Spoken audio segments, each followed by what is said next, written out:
The episode you're about to see, we recorded yesterday afternoon, and last night I went to a Bible study. One of the verses that we looked at last night was this verse from Luke. Suppose one of you wants to build a tower. Won't you first sit down and estimate the cost to see if you have enough money to complete it? For if you lay the foundation and are not able to finish it, everyone who sees it will ridicule you, saying, "This person began to build and wasn't able to finish." This episode is not a Bible study. However, we talk a lot about forethought, pre-planning, and I thought this being one of the verses we looked at after we filmed the episode, I thought I had to do a special intro here. Now on with the episode. Thank you. Welcome back to the Compressor Guru. Today we're going to kick around some pre-thought planning kind of things. One of my favorite sayings is the illusion of intelligence is simply thinking ahead. And if you need that explained, here it is in a nutshell. If you think ahead and remember what all you thought about, when somebody asks you, you're actually kind of smart. So there. We have Eric, the electrical guru, with us, and a longtime veteran of big industry air. And we decided we need to sit down and talk about this. Trolls from Norway, Paul from Texas, a couple other guys talked about the advantages. That's not a word. Advantages? Hey, that's it. That's why we have him here. The advantages of having a remote compressor room and how to set them up. So we're going to go over some of that today. Let's first talk about the reasons for wanting a separate compressor room. Most guys that I talk to want the compressor out of the shop because of the noise. They, foolishly put the compressor next to the telephone. They have the compressor in the shop and they like their rock and roll playing while they work, and the compressor comes on right in the middle of Hotel California, and they want the compressor out of the room primarily for noise, but there's other reasons. Environment's a big one. Yeah. What do you mean environment? Well, rock and roll music? I don't think the rock and roll music hurts the compressor much. Okay. However, when you're running that sander, all that dust that goes in the air gets sucked right into that compressor when it's running, gets into controls. It leads to nothing but short life on that compressor. It also lays on the cooler and lays on the pump, and the pump runs hotter. When that pump runs hotter, it also shortens the life. Absolutely. So if you're in a dusty environment like a body shop, sawmill. I was just going to say sawmill. Oh, okay. So if you're in a dusty environment, that's another good reason to have a separate compressor room. Another one is safety. We've done, our most popular video thus far has been the tank safety video, and it has startled a few people to realize just how dangerous an old pressure vessel can be. So by having that compressor outside in an isolated room, if it has a tank issue, it's isolated. Not that anything in that room's safe, but you might be safe by being in a different room, different building. The last one, which quite frankly can be an issue, and that's shop space. I've sold a lot of compressors, and I've sold a lot of horizontal compressors, and I've sold a lot of upright compressors. And in Ingersoll, the horizontal 5 horsepower compressor takes up 22 more inches of floor space than the upright shop compressor, the same model except it's on an upright tank. So even when you say I want an upright to save space, you're only saving 22 inches of floor space. So if you're in a tight shop or you have space dedicated to other reasons like a factory, you those are the 4 top reasons I see for putting a compressor in a compressor room separate from the shop, the industry, the factory, the whatever. Can you think of anything else? I mean, we've pretty much covered it. The noise is a big factor. Get that noise out of your shop so you can deal with your customers, deal with your coworkers. You know, get rid of that noise. Dirt, you know. Dirt's a big one. Dirt's huge. It gets in your electrical components, gets on your coolers, in your motors, and you'll see failures that you normally wouldn't see when you have that compressor in a clean, isolated, well-ventilated area. Helps get rid of the heat. So, you know, and of course it's the shop space, but, you know, not everybody has the space. They may end up cutting a corner out of their shop to build a little room to put that compressor in. Well, we'll get to that because I hate the word little and room when it comes to compressors. Well, you have to get in there. Yeah, I have to work on them. Yeah. So, okay, reason number 5, the camera wife was talking to us and says, what about the heat? And the heat is a factor. What did you say? It said it's going to heat up your shop. Yeah, so if you're in Florida and you've got yourself a 10 horsepower compressor running a tire shop, well, that 10 horsepower compressor that's running most of the 8 hours a day, that's essentially like having a 40,000 BTU heater because compressing air makes heat. And so, yeah, 5th reason, unscripted 5th reason, thank you, Val. That's why I'm here, folks. That's why I'm here. Okay. Is the heat in the warm weather, you're going to remove it out of the shop area, which, you know, none of us like to sweat. If I didn't sweat, I'd explode, though. You know, it's really tough being big. What should we build into the room? Almost everything. Everything. Kitchen Yeah. sink? Kitchen sink. Okay. Yeah, yeah. You're kidding about the sink. Yeah, pretty much. You don't want to clean up in there, but you know, you do want to keep it clean. But you want to build space into the room so that you can adequately service your compressor and you know, perform your annual maintenances, things like that. So there are some recommended spacings for certain devices and components. I mean, in front of your electrical starter, when you open that box, you should have 3 feet of clearance to safely have your electrical people work on that box. You have certain heating areas that the manufacturers are going to recommend, so you have sufficient heat dissipation around that compressor. But you know, in our world, the biggest thing we want is to be able to move around that compressor and do that service the way it's supposed to be done on its frequencies. I have gone into shops and had to change a belt on a compressor that they mounted the compressor that close to the wall you can't even take the belt guard off. And first thing you have to do is you have to take the lugs off the floor, slide the compressor out to change the fan belt. So, yeah. In addition, Ingersoll used to say they wanted at least 1 foot of space between the wall and the flywheel to make sure it had adequate air to go across the compressor to cool it properly. I want more than a foot. I want to be able to walk behind that machine.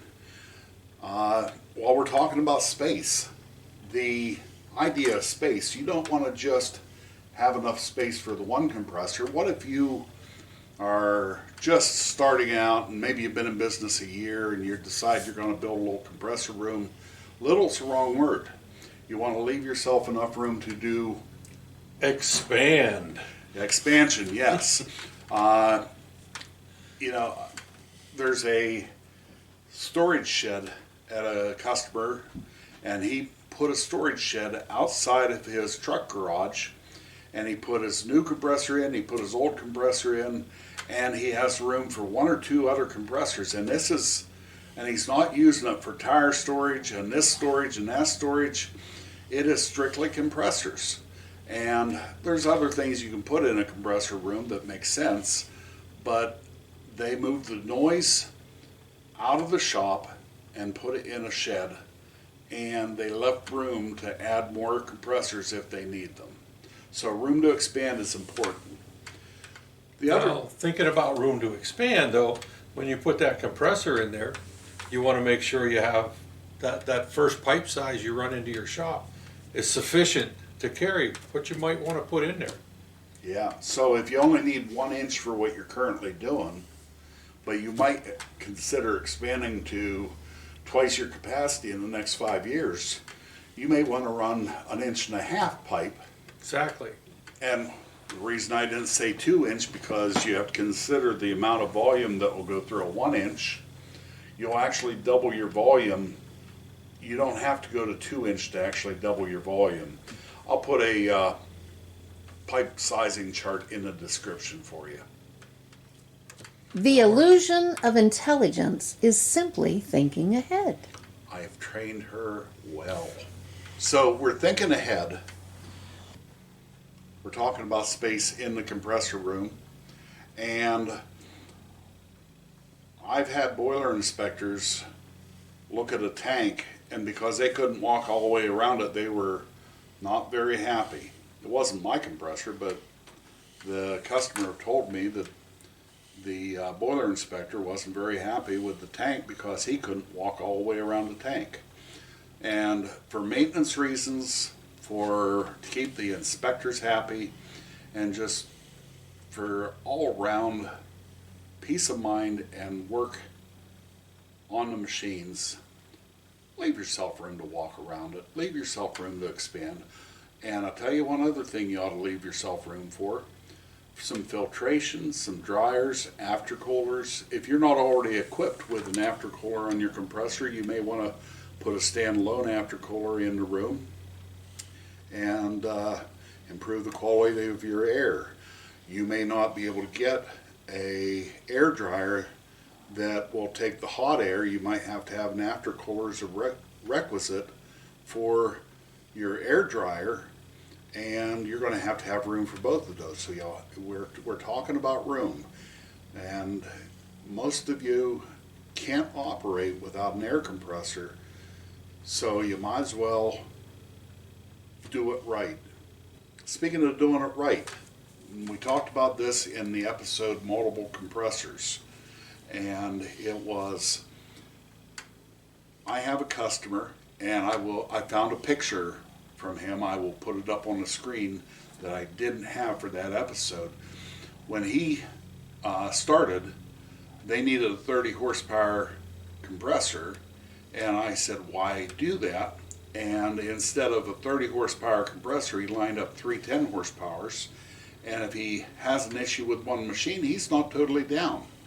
And that redundancy is a big thing. So if you're dependent on air and you need 10 horsepower, 2 5s might be the way to go, and then it's always easier to add a third 5 or whatever the numbers are.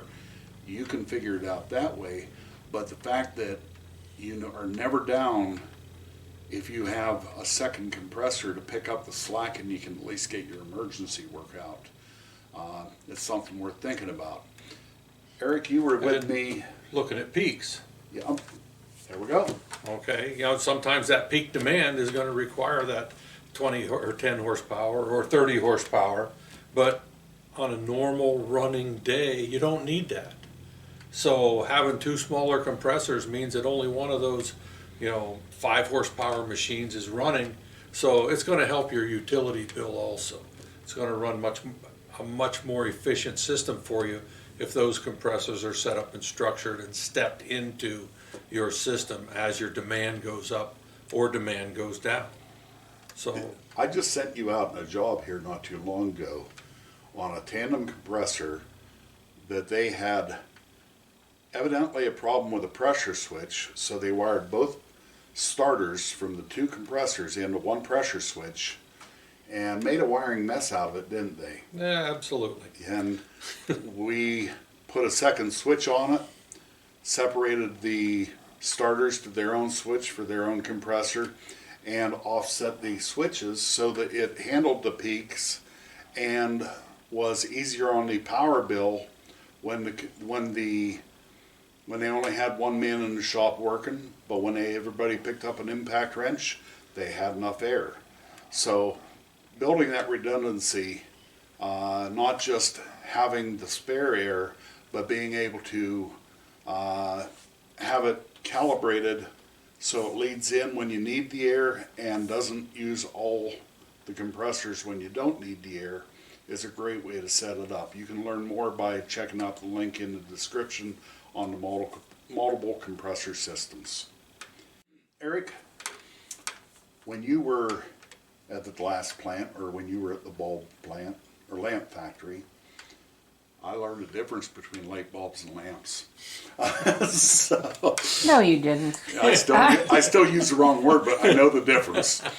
When you were at the lamp factory, you could have had your office in a nice remote place of the building, maybe next to the plant manager, and where did you choose to have your office? Right outside the utility room. And what's in the utility room? In those areas, it's air compressors, vacuum pumps, air dryers, switch gear, all the things behind the facility that's kind of the heartbeat of the facility. Now, what size compressors were you guys using, horsepower wise? I know they were Ingersoll. Yeah, depending on the situation, but in the lamp plant we used 400 horsepower, 2000 CFM compressors, but we had 4 of them. So again, as the demand changed, the compressors would come online or go offline, rather than run a 2000 horsepower compressor and let it run and back off. It was much more efficient to run smaller compressors flat out. Now, the reason I asked you about that, 2 reasons. First reason, why did you want your office there? Because the residual noise allowed me to hear what was going on. And if there was a problem, you knew it right away. Right away. Okay. The other thing about you and the experience with those size compressors, you suggested something that most of the smaller compressors isn't an issue. But you guys plumbed the safety outside. Right. Because the safety going off that's pushing 2000 CFM, it's not going to be safe to be in the room with. It's very noisy. I mean, and again, our rooms were noisy to begin with, so you had to wear hearing protection. But when that blow off would pop, it was even pretty unbearable with hearing protection. So we took those outside the building, put them through a muffler, and took them to the ground or to the air, whichever way was more convenient. But usually brought them out, pointed them down through a muffler. Okay. Now that's something you guys with 510s, even 25s, don't really have to worry about. But if you get in a bigger situation, that may be something to consider. Not eliminating the safety. But Never eliminate the safety. Please. Never. We like you guys. We want you to stay alive.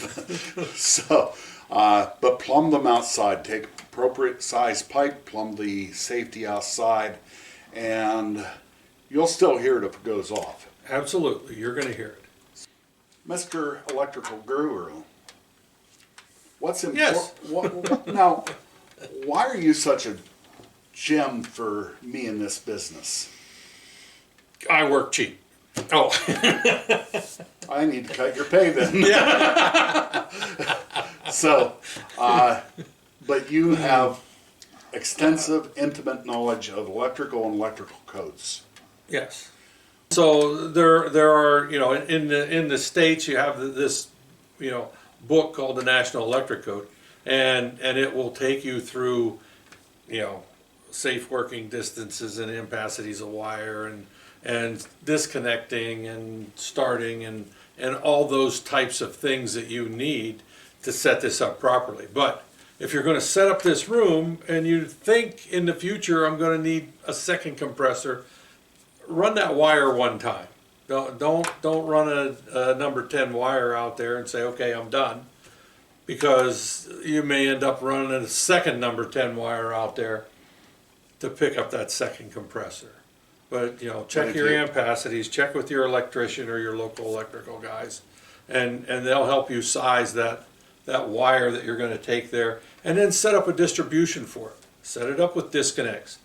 Disconnect A, here's disconnect B. It's not used today, but it's sitting there waiting, ready to go. Wire it to code and wire it with forethought of your expansions. Absolutely. Okay. So you got your compressor in the room and everything's running and it's beautiful, and you walk in that room on a summer day and it's 140 degrees. What did we do wrong? We didn't ventilate. Oh. We really got to ventilate. If you're going to trap that heat generated from that compressor in the room, which we said to do, get it isolated, okay? And depending on how you have that room, you have a couple options what to do with that ambient heat. You know, in the summertime, you certainly want to blow it out, get it outside. In the wintertime, you may want to blow it back into your shop. Take advantage of that heat generated from that compressor. So, you know, either way, you want to filter that air.